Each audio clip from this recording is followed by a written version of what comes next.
Hey there, AIRSOFT fans. John Matrix here. Okay, one of my subscribers asked me, John, if I'm starting to get into airsoft, I'm interested in it, and I want to get started up in it.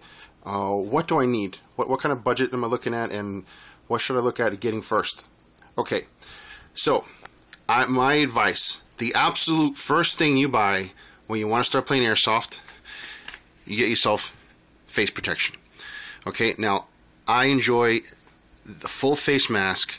Okay, I live in Florida. It gets hot, but let me tell you, a full face mask protects your eyes, protects your nose, your mouth, and your ears.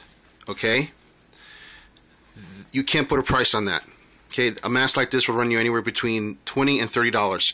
This particular one is specifically designed for paintball, but paintball or airsoft, it doesn't matter. As long as you have ears covered, your mouth covered, your eyes covered, you're good. And that is the most important thing, because we enjoy this sport, we enjoy having fun, and no one likes getting hurt. So that is the bare minimum. So right off the bat, figure $25, $30 for good face protection. Okay? Now, when you start out, you want to figure out what type of weapon do you like. I mean, when I started airsoft, I knew my favorite weapon was an M4, and secondary favorite weapon was the P90, because I love Stargate SG-1. So you need to figure out what gun you like. Okay, the sport of airsoft is unique because you get to carry around realistic looking weapons. So, are you looking? Where you live, is it an indoor field you're going to be going to? Is it an outdoor field? You have to look at that also. But basically, what type of weapon do you like? Do you like the P90, the way it looks, a bullpup design? Do you like a full-length carbine weapon, which is very common? And also, it's easy to find parts. Okay, there are unbelievably large amount of M4s out there. Okay, so if you start with an M4, rest assured you'll find parts for your gun. You'll be able to upgrade it. You'll be able to modify it to specialize it any way you want, configure it any way you want, and parts galore. So you will never run out of parts for an M4. Okay, if you like a Masada, okay, or a Scar, okay, there are lots of parts for them too, and these are a little more expensive typically. Okay, and also color. I mean, you like tan, you like black. So basically, figure out what gun you like. Once you figure out what gun you like, then you can start looking. I'd say the M4, since it's so common, is probably most people's beginner gun, because you can get a G&G or a JG for about $140, sports line with a plastic body, or you can get a JG with a full metal body, and that'll be like $160. I've seen them come down, because before you couldn't touch an all metal gun for less than $190, and anyone's. So basically, you know, an all plastic gun is going to weigh about 5 to 6 pounds.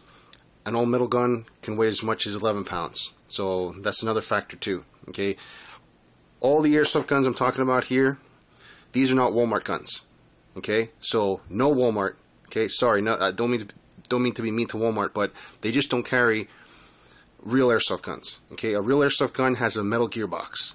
All these weapons have metal gearboxes. So when I say sports line, I'm talking about the receiver only is plastic. Okay, P90 comes with a polymer body, because that's how the real one is, and some have the metal body like this one does. Some have polymer, and of course the Magpul Posada is all polymer in most places, you know. But that's the way the gun is, so they mimic the way the gun is.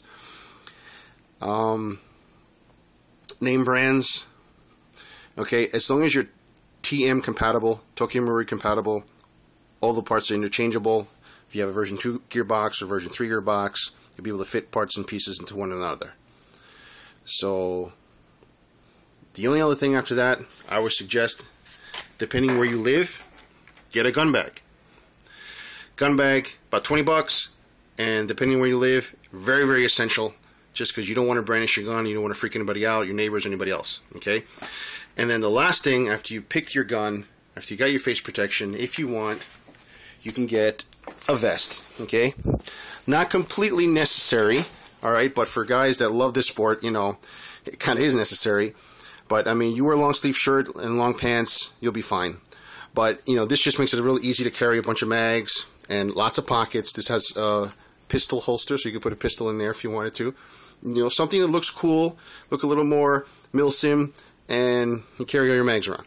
Okay, this particular one runs about $40, but there's all sorts of vests that can run you up to over $100. You know, that's up to you. So there you have it. Bottom line is, figure out what weapon you like. What weapon do you think is the cool? MP5, P90, Masada, Scar. Figure out what weapon you think is just the coolest gun that you would love to see yourself running around shooting people with. Okay? And then just go shop around. An M4, like I said, run you about between 140 and above for a sports line. Full metal body, 160 and above.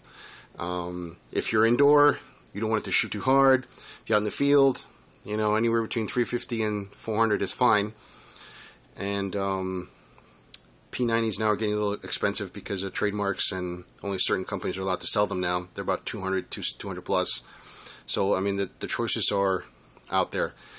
Beginner gun, Matrix is a good beginner gun. JG is a good beginner gun. And G&G.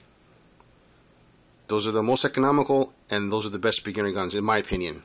Even ICS, but that's a different type of gearbox assembly, because it's got a split gearbox thing. SEMA's fine, okay. KS and CART are okay also for the P90. And after that, you can go after your KWAs and your VFCs, which are really high-end, really high-quality ones. So, alright guys, for what it's worth, there you have it. I hope this helps. Make any comments. I'll respond back to you with any questions you have. Thanks for listening.